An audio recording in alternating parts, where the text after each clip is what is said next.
Muito obrigado, Sr. Presidente.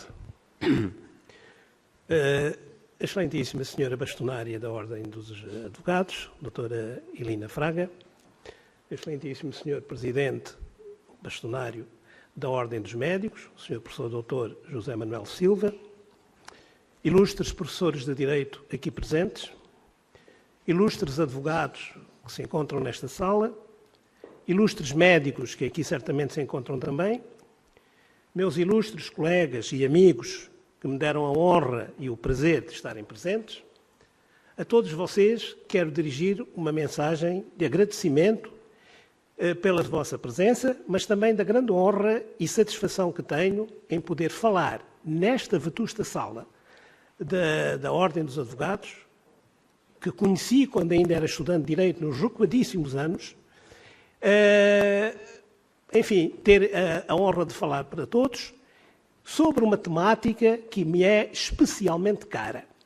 E é especialmente cara desde os meus tempos de estudante, porque realmente eu tenho uma propensão nata para a medicina, mas por várias razões acabei por fazer um desvio e tirar o curso de Direito, que também gosto muito porque a minha carreira e o meu métier são, na verdade, aliciantes. Se bem que com muita responsabilidade não deixam de ser atraentes. O que eu tenho para vos dizer é essencialmente o seguinte. É grande, um pouco grande, mas até se assustaram quando eu indiquei o sumário da minha intervenção, mas penso que dentro do tempo que me é concedido vou tentar, de alguma maneira, sintetizar e poder dar aquilo que considero essencial. Esta minha comunicação vai incidir sobre a responsabilidade médica. E, desde logo, levanta-se uma questão importante. Afinal de contas, o que é a responsabilidade médica máxima, designadamente a responsabilidade civil médica? Comecemos, como sempre, pela boa metodologia, entrando, desde logo, pelo princípio, pela definição da palavra responsabilidade. Responsabilidade vem, como todos sabem, de responsa, do verbo respondeo, latino, respondere, que significa responder. Portanto, o médico vai responder. E vai responder por quê? Sobre o que é que ele vai responder? Vai responder em virtude de, a nível da responsabilidade civil, ter praticado uma conduta ilícita, censurável e causadora de um dano. Nessa medida, esta instituição da responsabilidade médica não foi sempre assim. Acabou de falar o Sr. Bastonário da Ordem dos Médicos e explicou que tempos houve em que não se via o médico responder perante as chamadas instâncias formais de controle. Perante os tribunais, perante os conselhos da ordem e por aí fora. E porquê? Porque se entendia que aquela profissão que tem o grande conhecimento sobre a arte da vida, sobre a capacidade de se viver ou morrer, sobre a técnica de prolongar a vida por mais tempo, essa missão é uma missão quase divina. É uma missão emanada do poder divino. E, portanto, estas entidades não respondiam perante o tribunal e perante as instâncias formais. Se, efetivamente, algum problema surgir, se um dano suceder, pois então isto mais não é do que um fruto do acaso, do fado, do destino. As coisas mudaram. Já não falo nos recuadíssimos tempos do Código de Hammurabi, que costumam citar-se, em que havia penas gravíssimas para os médicos que praticassem uma lesão no doente ou lhe tirassem a vida. Mas, mesmo depois, e muito recentemente, a Associação Médica a Academia Médica de Paris emitiu uma declaração dizendo que os médicos não podem responder senão moralmente. Não juridicamente, porque eles não praticam atos ilícitos. É uma profissão exclusivamente destinada ao bem. É uma profissão humanitária. E sendo uma profissão humanitária, ela não deve responder. E, tanto assim, que normalmente aquilo que se pagava ao médico como contrapartida do trabalho dele tem a expressão, e que ainda mantém, de honorários. E honorários, como todos sabem, vem da palavra latina também honor, honoris, que significa honra.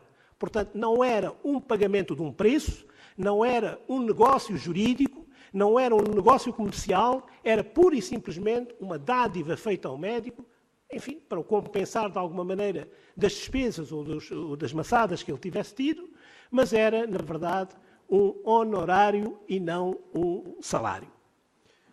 Pois bem, essas coisas foram mudando, as pessoas começaram a ter consciência dos seus próprios direitos, as pessoas passaram a encarar a vida, a sua mundividência, de outro modo, e a partir daqui o próprio médico começou a aceitar, até certo ponto, uma possibilidade de ser apreciada a sua conduta por estranhos, por terceiros, designadamente pelos tribunais. Isto tinha que ser explicado em pormenor, mas não há tempo para isso. No entanto, esta é a evolução diacrónica que se fez acerca da responsabilidade médica. No entanto,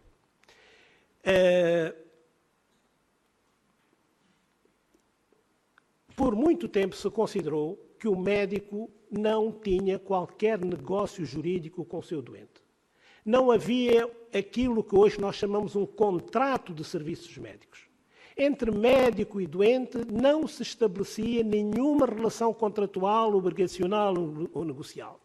Entre o médico e o doente havia apenas um espaço que, em princípio, até seria um espaço livre de direito, um rechtsfreien Raum, como se diz em alemão, onde não haveria proibições nem permissões. O doente estava entregue ao seu médico, o médico estava a aconselhar o doente e entre eles devia haver uma relação de proximidade, de à vontade, para poderem desabafar um com o outro em termos de permitir uma anamnese, ou seja, um estudo de toda a evolução patológica do doente, com toda a calma, com toda a serenidade, de maneira que a realidade pudesse ser mais perceptível do que, infelizmente, é nos dias de hoje. O Sr. Bastonário, brilhantemente, ao expor a questão das leis das artes, acabou por tocar num ponto que me parece nevrálgico, que é o ponto da sobrecarga de trabalho dos médicos, de maneira a não poderem dispensar, e sobretudo isto é verdade, nos grandes centros urbanos e designadamente nos hospitais centrais, hospitais estatais, de tempo que o médico destina ou dedica ao seu paciente, em que não há tempo para poder expor, não há tempo para poder trocar impressões, não há tempo para poder aconselhar, não há tempo para poder esclarecer, e isso vai redundar, obviamente, em uma deformação do resultado final. Designadamente, na fase mais difícil, e que cuja responsabilidade é sacada ao médico, que é a fase do diagnóstico. O diagnóstico é, por natureza, um juízo provisório que se faz sobre uma determinada enfermidade. E faz-se muitas vezes pelo método diferencial, estabelecendo a diferença entre um conjunto determinado de pródromos e de sintomas e a realidade que na verdade existe, e então há aqui uma decalagem, há aqui uma diferença entre a realidade e diferença entre aquilo que o médico se apercebe. O que é que isto dá? Dá o erro de diagnóstico. Por isso mesmo, em vários países do mundo, o erro de diagnóstico não é punível ou é punível só quando for um erro grosseiro e indesculpável. Nada na nossa ordem jurídica permite que se faça isso. O médico é tão punível por um erro ligeiro como é por um erro grosseiro. Portanto, isto na fase do diagnóstico. Depois, na fase do próprio tratamento, surgem várias complicações que são muitas vezes resultantes do próprio estado do paciente. Nós sabemos que o paciente que está a ser tratado por um médico, não é só a pessoa da A, B ou C. É um organismo vivo. E o organismo vivo, constituído por células, vai responder indefectivelmente, inexoravelmente, a qualquer agressão que se lhe faça, a mais simples e a mais anódina possível. Uma simples picada no doente é o suficiente para desencadear um mecanismo de reação. Um comprimido aparentemente simplíssimo, uma aspirina, que alguém tome para a dor de cabeça, sente-se aliviado sem dúvida, porque é um analgésico, mas não pode esquecer que, por exemplo, no caso da aspirina, ela interfere nos mecanismos de coagulação. E ao interferir nos mecanismos de coagulação, pode desencadear efeitos graves, se não mesmo efeitos letais. Portanto, é esta realidade que o médico tem que o tribunal e que o juiz e que os juristas, de uma maneira geral, têm de perceber. E normalmente isto não acontece. Normalmente há uma grande diferença entre a linguagem médica, por isso mesmo é que os médicos continuam ainda hoje a reclamar o seu espaço livre de direito, isto é, que ninguém, jurista nem outro controlador, se meta naquilo que é a tarefa entre ele e o doente, mas que não pode ser, porque isso teria implicações diversas, designadamente ferindo o princípio da igualdade e permitindo que houvesse alguém acima da própria lei que na sociedade exercesse uma determinada atividade profissional. Mas é uma realidade que nós não podemos esquecer. Ou seja, esta realidade de que o médico está perante um organismo vivo e grande parte dos erros praticados pelo médico não são erros causados por falta de conhecimento, falta de destreza, imperícia ou outra forma qualquer de negligência, mas são efetivamente situações de resposta orgânica à agressão médica. E nós não podemos também esquecer que hoje em dia o arsenal farmacêutico de que dispomos, sendo muito bom, sendo muito eficaz, é, sem dúvida nenhuma, altamente agressivo, altamente tóxico, e é preciso dizer as verdades, altamente tóxico. E, se não for devidamente comedida a aplicação medicamentosa, pode dar lugar a intoxicações e envenenamentos de que venham a surgir, se não imediatamente, pelo menos a prazo, efeitos maléficos. Por outro lado também, os próprios meios de diagnóstico de hoje são altamente invasivos. Há muitas pessoas que se recusam a fazer determinados exames porque não querem submeter-se a esse tipo de exame. E porquê? Pelo caráter invasivo e às vezes doloroso desses mesmos meios. O doente sente-se mais doente, sente-se dolorido, muitas vezes ao submeter-se a determinados tratamentos. E tudo isso faz com que haja um certo recuo da parte do doente. Mas mais ainda, é que depois surgem duas situações prejudicialíssimas ao doente. Por um lado, retarda a ida ao médico, com que faz com que o diagnóstico venha a ser formulado, quando o é, muito tarde. Tarde demais e, por exemplo, numa doença oncológica, isso é gravíssimo, como todos sabem. A evolução célere de determinados cancros, passagem de determinados estádios para outros, acabam por comprometer gravemente e inexoravelmente a saúde do doente. Mas, por outro lado, também, no não cumprimento das determinações médicas. Quantos e quantos médicos, e se estão aqui médicos presentes, sabem perfeitamente disso, não aconselham os seus doentes a fazerem determinado tratamento e a tomarem determinadas cautelas durante o tratamento ou mesmo depois do tratamento para poderem, enfim, sobreviver ou melhorar, e o doente não acata. Esquece de tomar comprimidos, esquece de tomar gotas, não deixa de beber e fumar, como muito bem salientou o Sr. Bastonário, apesar de ter indicação expressa do clínico nesse sentido.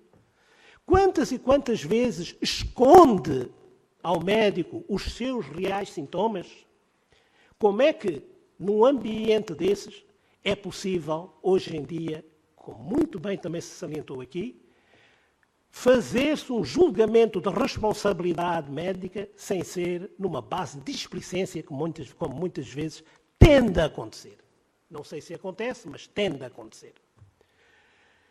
Isso fez com que durante muito tempo a responsabilidade médica fosse encarada apenas do ponto de vista de responsabilidade delitual ou aquiliana, que é aquela responsabilidade a que todos estamos sujeitos se cometermos alguma falha que lese ou ponha em perigo de lesão. Normalmente é quando lese, porque no direito civil o escopo final do direito civil é exatamente o escopo ressarcitório, indemnizatório, e, portanto, está à espera de compensar, de alguma maneira, o prejuízo que alguém teve, o lesado teve, por via de uma intervenção médica. Então, se alguém lesar uma determinada pessoa, está sujeito a responder independentemente de qualquer contrato. E como não se aceitava a ideia de contrato, ou uma relação contratual entre as pessoas, a responsabilidade era meramente aquiliana. Eis quando aparece a famosa divisão dicotómica contra a qual muitos ainda hoje se insurgem, de obrigações de meios e obrigações de resultado. Esta divisão, esta summa divisio que é devida, como todos sabem, ao francês René Descartes, foi, na verdade, providencial, a meu ver. E foi providencial porque ela é extremamente útil e extremamente instrumental para a aplicação prática dos tribunais e a aplicação prática dos juízes. Note-se que há quem diga que a divisão entre obrigação de meios e obrigação de resultado é uma divisão causadora de perturbações, de confusões e que não explica e que não leva a nada. Isto porquê? Porque, efetivamente, a responsabilidade médica porque, efetivamente, sendo a responsabilidade médica derivada de uma obrigação de meios e aceitando-se um contrato médico, atualmente aceita-se a responsabilidade contratual, porque é precisamente a partir do advento dessa divisão entre obrigação de meios e obrigação de resultados que passou a haver responsabilidade contratual do médico. Então, o que há entre médico que está com o seu consultório de porta aberta, com a sua tabuleta a atender o público, que oferece os seus serviços, e o cliente que entra porta adentro à procura de um paliativo, à procura de um alívio para o seu sofrimento, estabelece-se uma relação contratual. O médico vai empenhar o melhor de si próprio, do seu saber e da sua diligência para tratar do doente, e o doente vai pagar os honorários do médico. Isto é a relação contratual médica. Não tem que ser escrita, embora em muitas instituições, sobretudo nas clínicas privadas, haja já contratos de adesão preparados para receberem as assinaturas e para as pessoas vincularem-se através do instrumento contratual, mas não é um contrato formal, portanto não exige forma escrita. E ao não exigir forma escrita, o que é que se passa? Passa-se que, muitas vezes, como a ofensa à integridade física é sempre a ofensa a um direito de personalidade, portanto, se houver a morte do doente ou se houver um agravamento da doença, há aí a lesão de um direito de personalidade, a integridade física do doente. Ou da vida. Pois bem, portanto, podem muitas vezes confluir ou sobrepor-se duas espécies de responsabilidade para o mesmo ato e para as mesmas pessoas. Ou seja, simultaneamente ocorre a aproximação, digamos assim, das normas do complexo normativo que regem a responsabilidade contratual, no nosso caso, os artigos 798 e 799, como sabem, do Código Civil, e a responsabilidade delitual ou aquiliana, que é aquela responsabilidade em que qualquer pessoa responde por violação de um direito absoluto ou de uma norma que tutela os interesses legalmente protegidos, que é o artigo 483 do Código Civil. Então, aí, o que é que se passa? Qual das duas se apresenta? Eu penso que aí as coisas não têm sido devidamente observadas no nosso sistema jurídico. Efetivamente, o que acontece muitas vezes é o seguinte: os nossos causídicos, ao fazerem as peças processuais, invocam alternativamente disposições do leque da responsabilidade aquiliana e da responsabilidade contratual. Aproveitando aquilo, obviamente, não é? Aquilo que lhes é favorável. Enquanto que na responsabilidade contratual, por exemplo, o prazo da prescrição da infração é de 20 anos, portanto, o prazo máximo que se pode dar, já na responsabilidade contratual, quando a responsabilidade contratual é 20 anos, na responsabilidade delitual ou responsabilidade aquiliana é de apenas 3 anos ou mais se o ato em si constituir crime. Então, nessa altura, é o prazo do crime, do tipo de crime que teria sido praticado se houvesse ação penal. Pois bem, não é assim, em rigor, não deve ser assim. Não me parece que seja dado uma espécie de um menu para cada um escolher alguns aspectos das responsabilidades que lhe possam ser úteis ou ser favoráveis. Quando há responsabilidade contratual e quando responsabilidade não contratual, vamos dizer, em vez de falar em aquiliana, vamos falar em não contratual, o que sucede muitas vezes é que ou se escolhe uma ou se escolhe outra. Vê-se qual é a estratégia que se pretende utilizar e, se quiserem aproveitar o prazo contratual da prescrição, se quiserem aproveitar, por exemplo, na responsabilidade contratual, o ónus de prova, atenção, o ónus de prova, que é da parte do médico, se o médico não provar que agiu sem culpa, presume-se a culpa do doente, do médico. E, portanto, há um dever, ou melhor, há um ónus por parte do médico de comprovar a sua inocência em termos de culpa. Ora, essa presunção de culpa é outro dos benefícios que as normas da responsabilidade concedem, contratual. E, portanto, tem que se escolher entre um bloco ou outro bloco normativo. Mas a responsabilidade médica não se circunscreve apenas à responsabilidade civil. Só à responsabilidade civil quando houver uma lesão e quando essa lesão for indemnizável.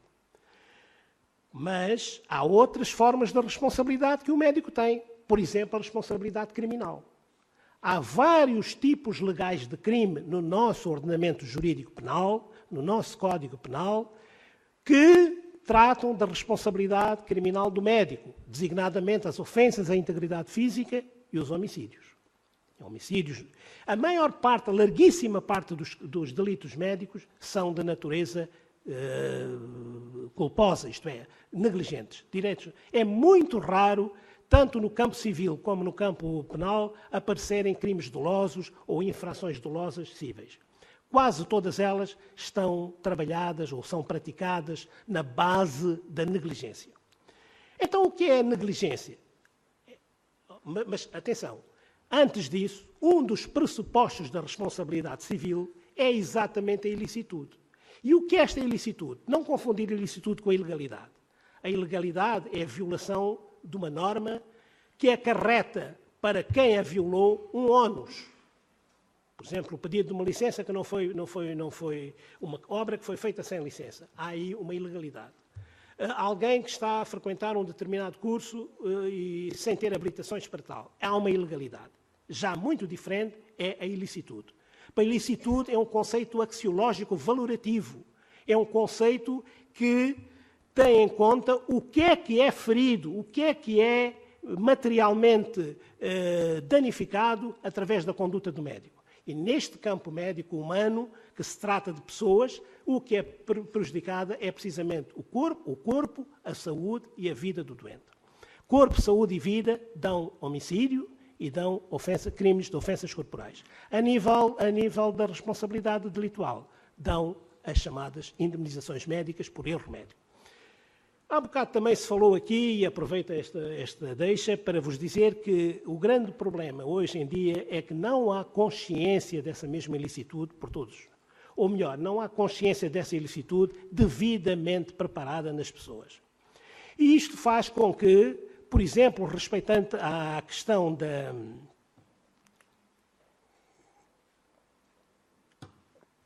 das entidades ou dos acontecimentos que o médico pratica, venha indistintamente nos jornais e na comunicação social a acusação ao médico, a imputação ao médico de uma negligência médica. Ora, não, nada disso se passa. Ou pelo menos não é sempre assim. É muito raro que seja assim. Há muitas coisas que podem acontecer no exercício da medicina, como, por exemplo, o erro médico. Há bocado falou-se aqui no erro médico, no erro da medicina, o erro da profissão. Mas o erro médico, por sua vez, distingue-se da chamada violação das leis das artes, porque pode haver erro médico sem violação das leis das artes e pode haver violação das leis das artes que não sejam decorrentes do erro médico. Há outra realidade que não vamos falar aqui porque não há tempo para isso, que é o evento adverso, que é um acontecimento inesperado, negativo, um acontecimento prejudicial, mas que não depende da ação médica. Aconteceu quando a pessoa estava a ser tratada. Há aquilo que nós chamamos near miss, que é um acontecimento que tem tudo de erro, leva efetivamente a um percurso de erro, mas não chega a haver um resultado que seja criticável por parte do médico. Portanto, não chega a haver nem morte, nem lesão no organismo do paciente. E, no entanto, foi cometido um erro, para todos os efeitos. Isso é o near miss, próximo de erro. Erro porquê? Porque não chegou a desencadear o resultado. Por isso é que é near miss. Há uma complicação, surge muitas vezes. E qual é a diferença entre uma complicação, por exemplo, e um acidente terapêutico? O médico, por exemplo, foi condenado há pouco tempo no nosso Supremo Tribunal Administrativo, um médico que, ao tratar das varizes de uma doente, seccionou inadvertidamente o nervo ciático e causou a paralisia da pessoa. Essa situação será, com efeito, uma situação de erro médico? Será um acidente que surgiu, que era inevitável, que era imprevisível? Porque para que haja um delito negligente são necessárias duas características: a previsibilidade do evento e a evitabilidade do mesmo. Portanto, são essas duas características que o jurista terá que ter sempre em consideração quando está a fazer um julgamento do erro médico. Portanto, isto quanto à violação da ilicitude, ou infração da ilicitude. Mas depois temos um outro pressuposto da responsabilidade civil, porque só estamos a tratar no meio da responsabilidade civil, que é, efetivamente, a culpa. E a culpa é algo de complexo e muito difícil de definir, mesmo a nível dos estudos jurídicos penais e civis. O que é a culpa? A culpa é, acima de tudo, um juízo de censura. Mas dirão, mas a ilicitude também o é. Porque a ilicitude, ao dizer que o médico agiu de forma a contrariar uma norma jurídica, está a censurar essa mesma pessoa. Pois é. É que ambas são, efetivamente, juízos de censura que incidem só que incidem sobre realidades diferentes. A ilicitude vai incidir concretamente sobre a conduta do médico, enquanto que a culpa vai recair sobre a pessoa do médico. Esta grande diferença que há entre ilicitude e culpa. Então, para que haja um juízo de censura, um juízo de reprovação por parte da ordem jurídica relativamente ao médico, é necessário, em primeiro lugar, que o médico seja passível de suportar esse juízo de censura. Porque só é possível suportar um juízo de censura quem tiver, efetivamente, feito alguma coisa de censurável, como parece evidente. E o que é essa coisa de censurável que o médico deve ter feito para que possa merecer um juízo de censura cível? A nossa lei define um critério para apreciação da culpa de qualquer pessoa, não é só do médico, de qualquer pessoa, e que é, a nível da responsabilidade não contratual, o seguinte: a pessoa tem que agir na vida com uma diligência, com uma prudência semelhante à de um bom pai de família.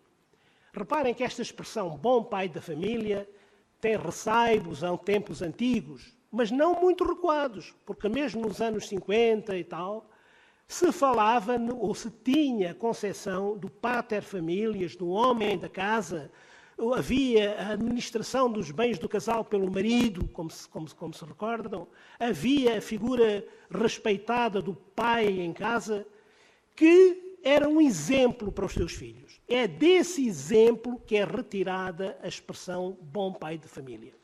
É evidente que, ao falarmos na responsabilidade civil médica, nós não vamos atender a este conceito na sua pureza lexicológica, na sua pureza semântica. Nós vamos fazer uma transposição desse modelo ou desse paradigma, desse arquétipo, se quiserem, para o caso do médico. Portanto, aquilo que a lei diz, desde que exerça as suas funções com a prudência, com a diligência necessária e semelhante à do bom pai de família, agora vamos pensar no tal homem médio, efetivamente, que neste caso será o médico médio, com os conhecimentos concretos daquele médico que está a ser julgado ou apreciado disciplinarmente. Disciplinarmente não, porque isto é concretamente a responsabilidade civil. Portanto, está a ser julgado pelos tribunais, com a diligência daquele mesmo modelo e daquele homem concreto, para podermos então comparar se um médico com aquelas características iria ou não proceder daquela maneira que deu aquele resultado. Vejam mais, não é a mesma coisa fazer o julgamento de um médico de um hospital central, Santa Maria ou São João do Porto, e de um médico de uma terra da província, no interior. Porquê? Porque, desde logo, os médicos das terras da província, sem mínimo menosprezo pela nobre missão que desempenham, têm muito mais dificuldades de acompanhar o ritmo da evolução das coisas, que é célere, do que, por exemplo, os médicos que estão no centro da cidade, em contacto com outros colegas, onde há possibilidades de assistirem a congressos como este, onde há possibilidades de acompanharem a literatura médica que vai saindo, onde há possibilidades de trocarem impressões com os seus colegas do ofício e por aí fora. O médico da aldeia ainda é um médico que, não sendo propriamente um João Semana, é, no entanto, um médico mais de família. É um médico que ainda, alguns deles pelo menos, não digo nas cidades, mas mais no interior, nas províncias, nas aldeias, tem conhecimento dos seus doentes, vai à casa dos seus doentes e, portanto, sabe muito melhor tratar à base do olho clínico, à base da experiência clínica, do que propriamente em termos científicos. E nem aceita, não aceita, por exemplo, a imposição ou a explicação, ninguém impõe, mas propõe, a explicação do dever de esclarecimento do médico. Levantam-se questões diferentes. Dizem, mas eu não posso indicar ao meu doente que ele deve fazer isto ou aquilo. Eu não posso deixar de dizer ao meu doente que ele tem uma doença tal. E por que é que não posso dizer e tal? E nunca compreendem muito bem essa necessidade do dever de explicação. Ora bem, o que é que acontece a partir daqui? Acontece que, a partir daqui, o que vai suceder é que o médico incorre no crime de tratamentos médicos arbitrários.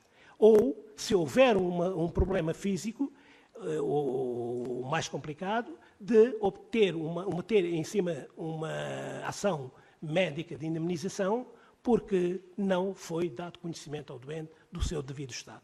São essas situações todas que fazem com que o médico seja considerado culpado na apreciação da sua atividade. Acaba de me dizer o Sr. Presidente que devo acelerar um pouco a exposição. Claro, estas são coisas muito atraentes e muito sedutoras, mas a verdade é que é mesmo assim, o tempo vai urgindo.